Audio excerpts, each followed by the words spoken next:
J'imaginais que le ramadan n'était qu'un jeûne, une simple privation de nourriture et d'eau. Mais j'ai découvert que c'est bien plus, une transformation profonde du corps, de l'esprit et de l'âme. Une véritable révolution intérieure. Dès le premier jour, j'ai réalisé qu'il ne s'agissait pas seulement de résister à la faim. C'était une confrontation avec son propre ego, une épreuve de volonté qui allait au-delà d'un estomac vide.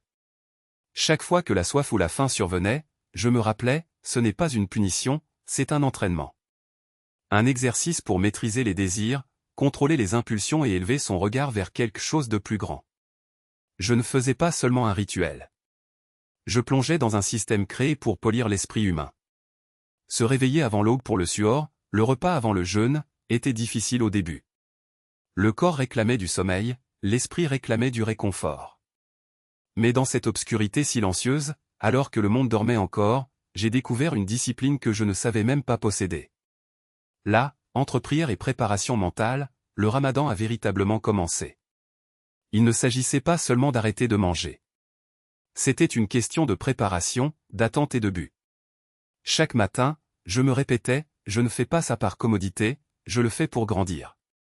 Et ce changement de mentalité, cet engagement envers un objectif plus grand, ont été puissants. Quand midi arriva, la faim n'était pas seulement physique. C'était un défi mental. La vie moderne nous conditionne à consommer, à nous distraire, à éviter tout inconfort. Le ramadan brise cela. La faim devient un rappel constant, je suis dépendant, j'ai des limites. L'islam enseigne que la maîtrise de ses impulsions renforce le caractère. Chaque sensation de faim était une leçon. Le véritable pouvoir réside dans la maîtrise des désirs et non dans le fait d'être asservi par eux. J'ai commencé à réaliser avec quelle facilité nous cédons aux impulsions de la vie quotidienne, restauration rapide, réseaux sociaux, gratification instantanée. Le ramadan a supprimé tout cela. Pour la première fois, j'avais l'impression de contrôler mon corps, et non l'inverse. Mais le jeûne n'est pas seulement physique.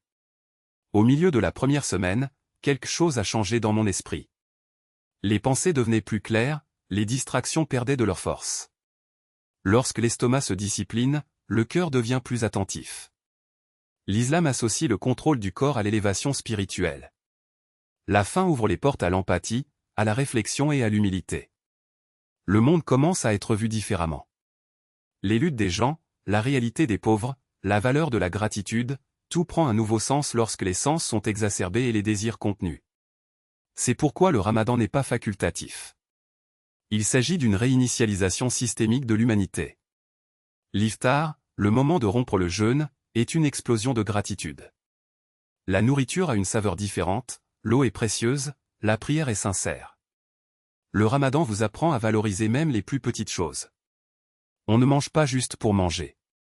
Chaque repas est un rappel de la miséricorde divine et de notre dépendance. Au cours de la première semaine, j'ai réalisé à quel point j'avais tendance à dévorer de la nourriture sans réfléchir. Le ramadan requiert toute notre attention. Et cette prise de conscience ne se limite pas à l'alimentation. Cela s'étend aux mots, aux actions, aux relations. C'est une formation spirituelle à plein temps. Ce qui m'a le plus surpris, c'est la force de la communauté. Mosquée bondée, gens partageant l'iftar, prière ensemble, gratitude partagée. C'est une chose puissante.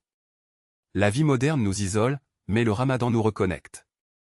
Vous avez l'impression de faire partie de quelque chose de plus grand. Il y a une énergie collective, une intention commune. Les étrangers s'entraident, sourient, partagent des dates et de l'eau même lorsqu'ils ont faim. Cette solidarité, sachant que des millions de personnes dans le monde vivent le même combat, la même quête spirituelle, est profondément humiliante. Au cours de la deuxième semaine, le jeûne est devenu un champ de bataille mentale. Fatigue, désir, tentation, tout mettait à l'épreuve ma détermination. L'ego veut tricher, contourner les règles, trouver des failles. L'islam n'ignore pas cette lutte. Vous savez que le défi est réel. Chaque jour de jeûne est une épreuve de foi, de patience et de maîtrise de soi. J'ai commencé à comprendre que se contrôler pendant une journée, une heure, un repas se reflète dans toutes les décisions de la vie. La discipline devient une habitude.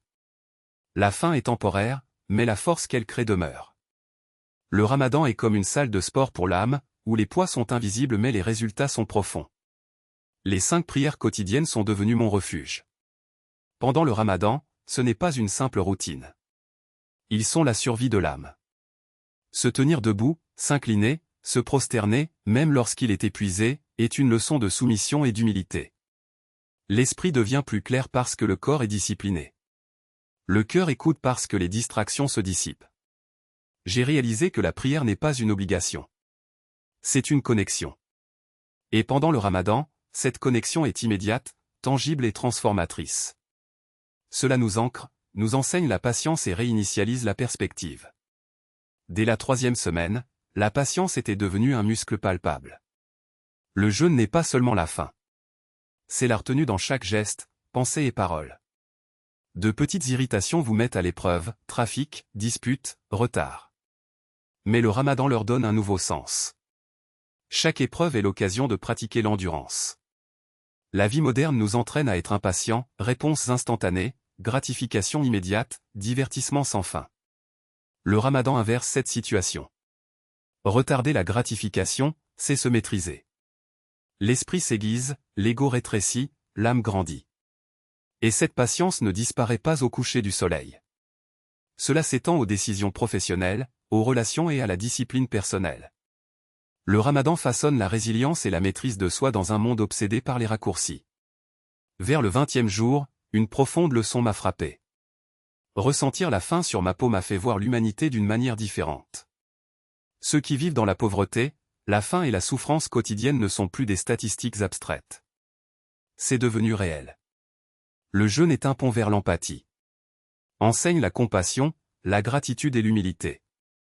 J'ai commencé à réfléchir à la façon dont la société moderne est devenue déconnectée des luttes fondamentales des êtres humains. L'empathie ne vient pas des chiffres, elle vient du ressenti. Et le Ramadan vous oblige à ressentir. Cette prise de conscience m'a rendu humble et a transformé ma vision de la générosité, de la gentillesse et de la responsabilité sociale. Le Ramadan n'est pas passif. La discipline va au-delà de ne pas manger ni boire. Il réorganise les routines, les horaires et les intentions. Se réveiller pour le suhoor, gérer son énergie tout au long de la journée, prier au bon moment, réfléchir constamment, voilà l'excellence opérationnelle. J'ai commencé à appliquer cette structure dans ma vie professionnelle et personnelle. La discipline a cessé d'être un sacrifice temporaire et est devenue un mode de vie. Le jeûne est un modèle. Établissez des priorités, planifiez, exécutez avec un objectif précis. La clarté et l'organisation n'ont jamais été aussi intenses. Le Ramadan enseigne que la maîtrise de soi est la clé du succès dans tous les domaines de la vie. Durant le mois sacré, le silence devient profond. Sans le bruit constant des collations, des réseaux sociaux ou des distractions, mes pensées sont devenues plus claires. La réflexion s'est approfondie car les interférences ont disparu. En silence, vous faites face à vous-même, vos peurs, vos regrets, vos ambitions, vos erreurs. La vie moderne échappe à l'introspection, mais le jeûne l'impose. Vous commencez à vous poser des questions difficiles, est-ce que je vis avec intention? Mes actions sont-elles alignées avec mes valeurs? Ce silence réinitialise les priorités. J'ai appris que la croissance spirituelle nécessite une attention délibérée et que le jeûne offre l'espace idéal pour cela. Mes actions ont façonné mon présent et la manière dont mes choix quotidiens façonneraient mon avenir. Chaque nuit de prière est devenue un miroir, là, devant moi, je voyais non seulement qui j'étais, mais qui je pouvais devenir. Le jeûne ne permettait aucune excuse. Si je cédais à l'impatience, à la colère ou à l'égoïsme, je ne pouvais pas le cacher. La faim physique n'était qu'un prélude, la vraie preuve était dans la clarté avec laquelle j'ai vu mes défauts et le courage d'y faire face. À chaque aube, l'engagement se renouvelait. Il ne s'agissait pas seulement de s'abstenir de manger, mais de choisir, encore et encore, qui je voulais être. L'islam n'offre aucun raccourci, la transformation nécessite de la cohérence. Et c'est dans cette répétition quotidienne de prière, de réflexion, de petites victoires sur des pulsions que j'ai réalisé quelque chose de profond, la discipline n'est pas une prison, mais une libération. Elle m'a libéré de la tyrannie des désirs immédiats, des distractions creuses, de l'illusion que le bonheur est dans l'accumulation. Les nuits du Ramadan, surtout les dernières, étaient d'une intensité presque palpable. Le sentiment que chaque geste, chaque mot, chaque instant de silence avait du poids. Je ne faisais pas que jeûner, j'entraînais mon âme à vivre avec un but. Et lorsque l'iftar arrivait, la rupture du jeûne n'était pas seulement un soulagement physique, mais une célébration de gratitude. Chaque gorgée d'eau, chaque morceau de nourriture nous rappelait que l'abondance n'est pas garantie et que la véritable satiété vient de la reconnaissance de la valeur de ce que nous avons déjà. La générosité est alors devenue une extension naturelle de cette prise de conscience. Donner n'était pas un acte isolé, mais une réponse à ce que j'avais reçu. L'islam enseigne que la charité n'est pas seulement une question d'argent, mais aussi une question de temps, d'attention et de compassion. Et c'est comme ça que je l'ai compris, la richesse n'est pas dans ce que l'on garde, mais dans ce que l'on partage. Chaque don, chaque geste de gentillesse renforce l'idée que nous faisons partie de quelque chose de plus grand. La communauté n'était pas simplement un groupe de personnes jeûnant ensemble, c'était un rappel que la foi se renforce lorsqu'elle est vécue ensemble. L'ego, cet ennemi silencieux, était mis à chaque instant à rude épreuve. La faim, la fatigue, les situations qui mettaient ma patience à rude épreuve tout révélaient des niveaux de fierté que je ne savais même pas que je portais. L'islam ne nous demande pas de nier notre humanité, mais de la transcender. Et c'est dans cette confrontation quotidienne avec mes faiblesses que j'ai découvert une force inattendue, la capacité de choisir, même quand tout en moi criait le contraire. La véritable maîtrise ne consiste pas à ne jamais tomber, mais à se relever, encore et encore, avec plus de conscience à chaque fois.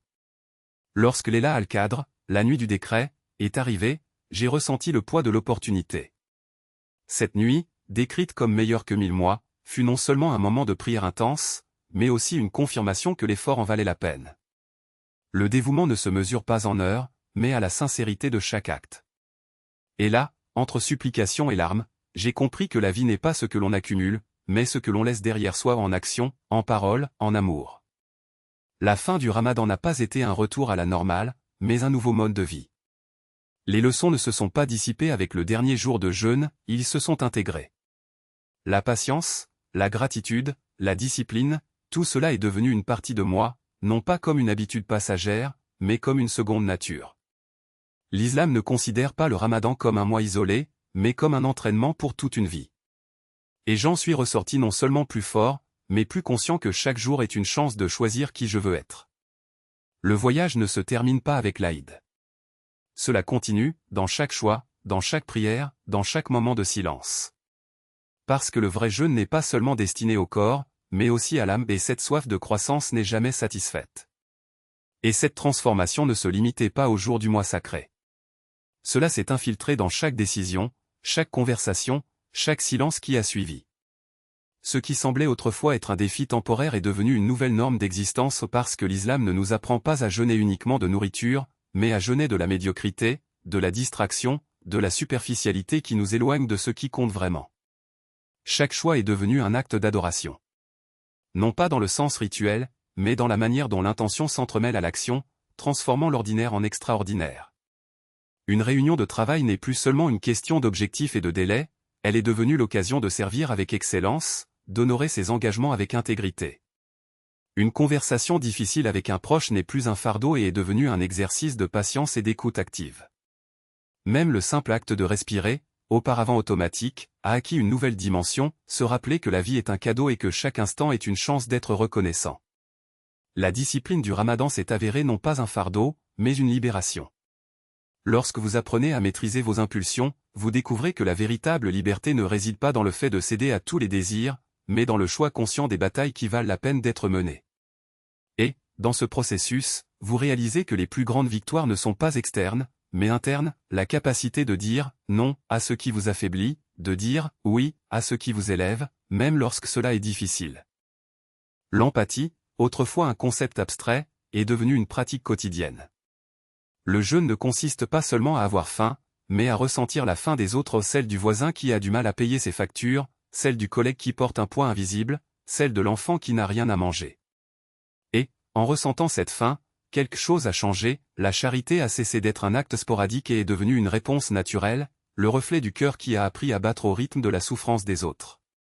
La gratitude, à son tour, a cessé d'être un joli mot et est devenue un état d'être. Chaque gorgée d'eau, chaque repas, chaque nuit de sommeil paisible commençait à être reçue non pas comme un droit, mais comme une bénédiction. Et, en reconnaissant cela, la vie était remplie d'une légèreté qu'aucune richesse matérielle ne pouvait offrir. Car en fin de compte, l'abondance ne réside pas dans ce que vous avez, mais dans ce que vous êtes capable d'apprécier. Le Ramadan m'a appris que la spiritualité n'est pas un refuge, mais un carburant. ce n'est pas quelque chose qui se pratique uniquement dans les moments de prière, mais quelque chose qui se vit dans chaque interaction, dans chaque défi, dans chaque échec et dans chaque victoire. Et en intériorisant cela, j'ai réalisé que la vraie force n'est pas d'éviter les tempêtes, mais d'apprendre à danser sous la pluie. Aujourd'hui, je regarde en arrière et je constate que le mois sacré n'était pas un point d'arrivée, mais un point de départ. Un rappel que la vie ne se mesure pas par ce que nous accumulons, mais par ce que nous transformons en nous-mêmes et chez les autres. Et qu'en fin de compte, ce qui compte vraiment n'est pas combien de temps nous vivons, mais comment nous vivons, avec un but, avec présence, avec la certitude que chaque choix, aussi petit soit-il, est une graine plantée dans le sol de l'éternité.